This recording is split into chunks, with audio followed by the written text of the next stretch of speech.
Sir, आज संपूर्ण क्रांति मोर्चा के द्वारा जो है आज जे एक समीक्षा बैठक की गई जो कि 26 तारीख को आपातकालीन जो है कि जो 26 को हुआ था, जिसके कारण जो है आप लोग मनाते हैं। और 26 तारीख को जो ये कार्यक्रम रखे हैं पटेल भवन में, क्या किस तरह के कार्यक्रम है और इस कार्यक्रम में कहाँ से लोग शिरकत करेंगे? सबसे पहले आपको मेरे चैनल में आने से आपको पत्रकार साहब को भी संपूर्ण क्रांति मोर्चा ब्रह्मदेव पटेल राष्ट्रीय अध्यक्ष की ओर से क्रांतिकारी अभिनंदन। आज तैयारी समिति की बैठक थी जिसमें निर्णय लिया गया कि 26 जून 2024 को 11 बजे दिन से सरदार पटेल भवन, दरोगा पथराय, पटना 1 में आपातकालीन विरोधी दिवस के अवसर पर पूरे देश के जेपी सेनानी और जेपी सेनानी के समर्थक आपातकालीन विरोधी लोग। अच्छा, ये आपातकालीन विरोधी दिवस जो आपने मनाया है, किस तरह का, क्या भावनाओं लेकर के जो इस तरह का? ये भावनाओं को ले रहे हैं कि इंदिरा गांधी 1975 में इमरजेंसी लगाकर पूरे डेमोक्रेटिक सिस्टम को इंडिया में बंद कर दिया था। आप पॉलिटिकल एक्टिविटी नहीं कर सकते हैं, आप कहीं जुलूस नहीं निकाल सकते हैं, पर्चे नहीं निकाल सकते हैं, मीटिंग नहीं कर सकते हैं। तो उस समय हम लोग डेमोक्रेसी के लड़े। जयप्रकाश बाबू के नेतृत्व में हम छात्र संघर्ष समिति के लोग कि देश में पुनः जनतंत्र बहाल हो, इसके लिए संघर्ष गांव-गांव में किया और वो बहाल हुआ। तो उसी ये इमरजेंसी जो है वह इंदिरा गांधी कहते थे कि संविधान के परत हम लगाएं। संविधान में जरूर लिखा है कि अगर देश में कोई बाहरी आक्रमण हो गया या देश में कोई गृह युद्ध जैसी परिस्थिति हो गई तो आप विद्यार्थियों के लड़ाई जो कॉपी किताब मांग रहा था, नौकरी मांग रहा था, उसके खिलाफ आपने इमरजेंसी लगा दिया।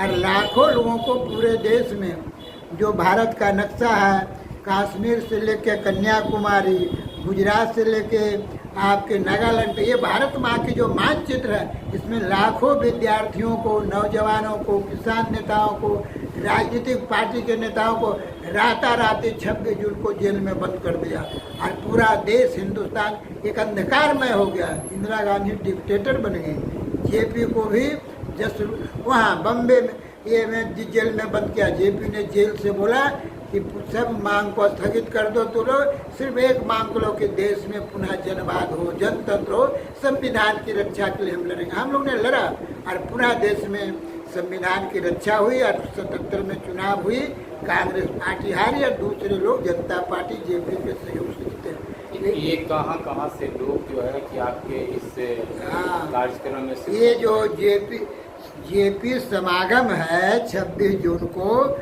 पटेल भवन में, उसमें बिहार के हर जिला के लोग रहेंगे, जिला भाई। झारखंड प्रांत के रहेंगे, उड़ीसा के रहेंगे, बंगाल के साथी रहेंगे, आसाम के रहेंगे, मध्य प्रदेश से आएंगे, आपके उत्तर प्रदेश से आएंगे, दिल्ली से रहेंगे, चंडीगढ़ से रहेंगे, राजस्थान से रहेंगे, आपको महाराष्ट्र और तेलंगाना से रहेंगे। ये सभी लोग जो इन प्रांतों के जो जेपी सेनानी हैं या कहीं अलग अलग भी नाम है, जो इमरजेंसी विरोधी लोग हैं, वो लोग सब पटना जुटेंगे 26 जून को और आपस में हम लोग राय विचार करेंगे कि साल भर में हम लोगों ने क्या किया, अब आगे क्या करना है। उसमें प्रधानमंत्री नरेंद्र मोदी जी से हम लोग की मांग है, जो आज भी रखी गई, कि पूरे देश के आंदोलनकारी जो हैं, जेपी सेनानी हैं, उनको आप एक समान पेंशन लागू करें। अब उसका डिमांड है कि 50,000 रुपया किया जाए। दूसरा है कि आप बेरोजगारों को काम दीजिए, महंगाई पर रोक लगाइए, भ्रष्टाचार जो ब्लॉक से लेके दिल्ली सचिवालय तक अकंठ डूबा हुआ है, आप भ्रष्टाचार पर रोक लगाइए। शिक्षा में आमूल परिवर्तन। 1974 में भी छात्र आंदोलन का यही मुख्य मांग था, बेरोजगारी, भ्रष्टाचार, शिक्षा में बदलाव, सामाजिक सुधार। जो वृद्धा पेंशन देते हैं सरकार 400 रुपया, 500 रुपया, हम लोग की मांग है संपूर्ण क्रांति मोर्चा के कि मेरे गार्जियन को कम से कम इस महंगाई में 3,000 रुपया वृद्धा पेंशन दिया जाए और डेमोक्रेटिक संस्था को किसी धर्म और जाति से ना बांधा जाए, उसको स्वतंत्र ढंग से चलने दिया जाए। अभी भी देश में देखिए मणिपुर में पिछले 1 साल से हिंसक बर्दाश्त हो रहा है, लेकिन नरेंद्र मोदी क्यों नहीं वहाँ जाते हैं, प्रधानमंत्री हैं। मणिपुर एक हिंदुस्तान का प्रांत है, वहाँ हिंसक बर्दाश्त क्यों हो रहा है। हम लोग शांति के पुजारी हैं, जेपी के अनुयायी हैं, हम लोग कोई काम शांतिपूर्ण ढंग से कर रहे हैं और धरना प्रदर्शन जुलूस जो भी करेंगे हम लोग पार्लियामेंट में भी सवाल उठाते हैं। जैसे मोदी जी कहते हैं पत्रकार साहब कि एक देश एक कानून, एक देश एक चुनाव, हम लोग का कहना है कि तब एक देश एक ढंग का पेंशन, विभिन्न राज्यों में अलग अलग पेंशन है।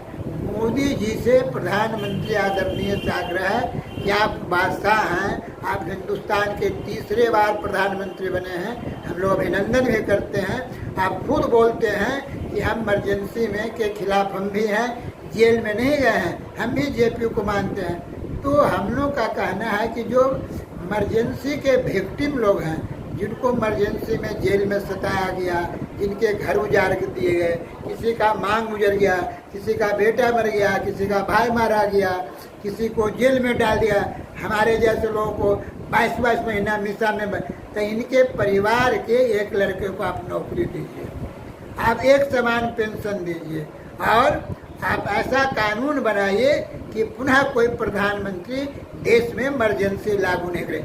संविधान में जो आर्टिकल है इमरजेंसी, उस आर्टिकल को ही लोकसभा से प्रस्ताव पास कर आप निरस्त कर दें कि कोई भी आगे से प्रधानमंत्री देश में इमरजेंसी नहीं लगा सकता। तो फिर इमरजेंसी लगेगा, फिर करोड़ों लोग जेल जाएंगे, फिर मारपीट होगी, तो शांति होगा तब न विकास होगा। यही कहना है इसमें। मेरा नाम ब्रह्मदेव पटेल, जेपी सेनानी, राष्ट्रीय अध्यक्ष संपूर्ण क्रांति मोर्चा। जैसा